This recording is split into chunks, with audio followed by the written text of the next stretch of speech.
My name is Jason Miller, and the day started like any other Friday, with the smell of coffee brewing and the quiet hum of my office, until I received a text from my father that made my chest tighten. "Don't come to the barbecue today." The words were simple, but the tone was unmistakable, dismissive, cold, and final, as if my presence was already an inconvenience.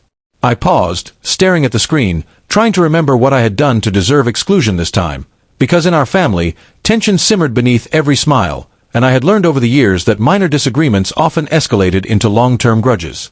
I had been looking forward to this barbecue, not just for the food, but for a chance to reconnect with relatives I hadn't seen in months. Yet now I was being pushed aside, and the sting of rejection was sharp and personal.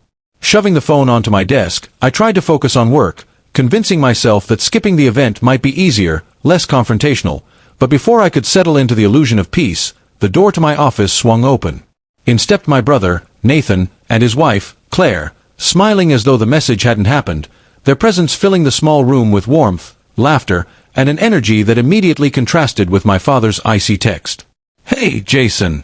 We thought we'd surprise you," Nathan said, leaning casually against the edge of my desk, and for a moment, I froze, unsure how to reconcile my father's exclusion with my brother's cheerful intrusion. Claire offered a gentle smile, placing a hand on Nathan's arm, and I noticed the subtle tension in their posture, the awareness that they were technically defying our father's wishes, stepping into a small act of rebellion on my behalf.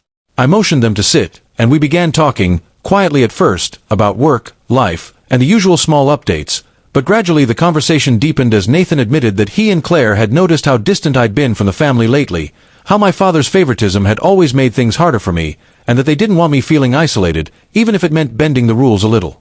Their words hit me harder than I expected, because in that moment I realized that family wasn't always about following instructions or maintaining appearances.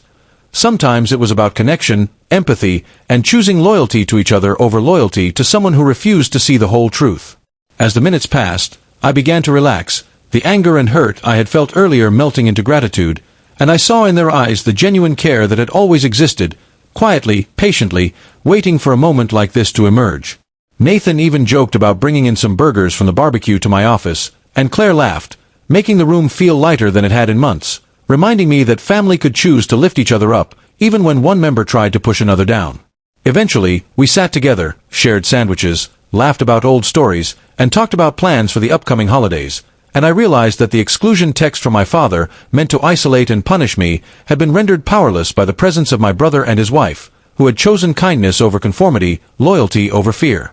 By the time they left, I felt a quiet strength I hadn't felt in years, a knowledge that no one's attempt to control or diminish me could succeed when I had allies who valued truth and connection, and that family wasn't defined by the loudest voice in the room, but by those who acted with empathy and courage, even in small, unexpected ways.